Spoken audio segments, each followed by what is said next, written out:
Just a tiny difference, only 1 millimeter, but it's causing quite a stir.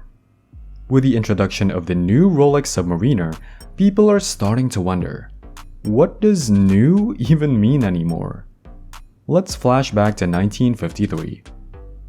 Rolex was making a move it had been planning for decades, and it changed its fate forever. We all know how the Submariner became the king of dive watches, surpassing Omega, adored by Comex, and evolving into the Sea Dweller. But its success wasn't just about being a hit with professionals, it was also about tapping into a cultural shift.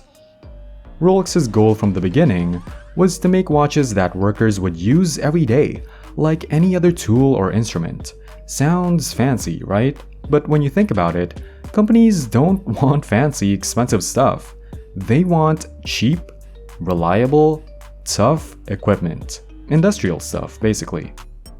Since Rolex wasn't into making fancy things, it focused on making watches that businesses would find useful. And it worked big time. But there was a side effect nobody expected. Rolex becoming a fashion statement. Back in the day, a Rolex Submariner wasn't just for professionals, it was for regular folks like you and me too. We weren't just wearing them for diving, we were wearing them while swimming, gardening, or just trying to look cool like Steve McQueen leaning on walls. It's like a dream for any brand. When regular people start loving your product, and famous people start wearing it too, it's a win-win. And Rolex got there by being down to earth and practical with the watches, not all fancy like the old school brands. But here's the thing. When you've made an icon, how do you make it better without messing it up? You gotta be careful, like Apple, Porsche, or Leica. Success isn't the end goal for a lot of people or businesses. It's just the first step to getting back to the beginning. Just ask anyone who's won a talent show on TV. So now, 67 years later, when everything feels kinda shaky, Rolex is making its next move. There haven't been many changes since that original Submariner in 1953, and the ones they did make were pretty small. And this change might be the smallest yet. The Submariner hasn't always been 40mm big. It used to be smaller, 37mm, when it was first made. Then it grew up and got bigger. When the case was enlarged again, all the way up to 2010, it didn't actually become wider, just gained a more robust appearance overall. Along with that, the introduction of the ceramic bezel marked perhaps the biggest departure for Rolex since the Submariner's inception. However, this change might be one of the smallest. Previous alterations included the switch to white gold, surrounds on the markers with a 5513, and the addition of a sapphire crystal on the short-lived 16800, changes that would likely catch your eye when compared side by side with the previous version. The new 126610LN though truly challenges the game of spot the difference. Despite the case being slightly beefed up by a millimeter, the overall proportions remain largely unchanged. And why mess with a formula that's as difficult to obtain as a greased pig in Takeshi's castle? It wouldn't make much sense to tamper with such a successful design. There are some subtle tweaks, however, that keen eyes might catch.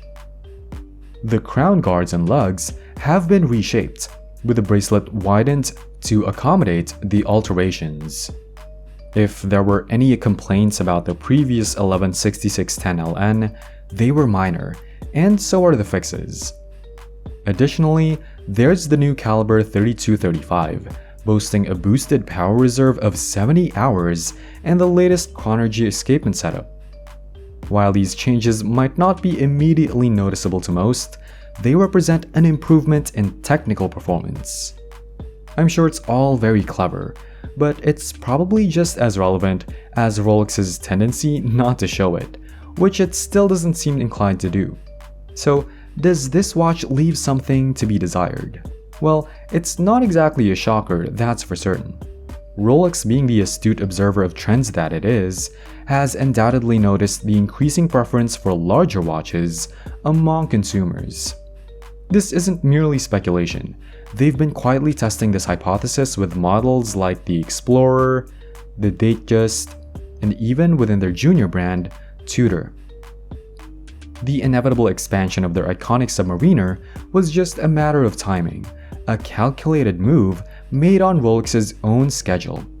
And true to Rolex's storied history, that timing came a solid 10 years after other watchmakers had already made similar adjustments to their offerings. But there's something intriguing here, something that sets this development apart from Rolex's typical modus operandi. This is a company that, throughout its illustrious history and particularly in recent years, hasn't been known to bend to the whims of public demand. People clamored for a Pepsi ceramic bezel. Instead, they were offered a more subdued blue and black option. And when the much anticipated Pepsi version did finally emerge, it was exclusively available in precious metal, a move that surprised many.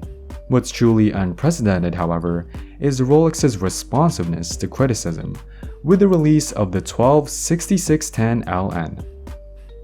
We, the watch enthusiasts, voiced our concerns about the thickness of the lugs. Rolex responded by slimming them down. We lamented the chunkiness of the crown guard. Rolex heeded our feedback and streamlined it.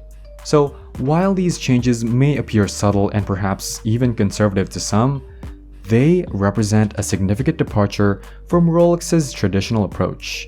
A departure that has long been awaited and, for many, eagerly anticipated. These adjustments, though seemingly minor, are precisely what many enthusiasts have been hoping for. An evolution that maintains the essence of the Submariner while addressing some of its perceived shortcomings. It's a delicate balancing act, to be sure, but one that Rolex seems to have mastered with finesse in the case of the 126610 LN. Rolex's enduring success seems to be far from hitting a snag, and there's a clear reason for that.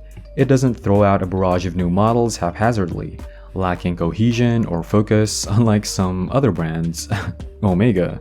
Instead, Rolex takes its time, carefully considering each move. It ponders and deliberates, and even when it seems like nothing will ever come of it, years later, just when everyone least expects it, something does happen. The end result may not always leave us awestruck, but that's because Rolex is steadily marching along the path of incremental improvements toward perfection. And truth be told, it's not too far off from reaching that pinnacle. Thank you immensely for tuning in to this video.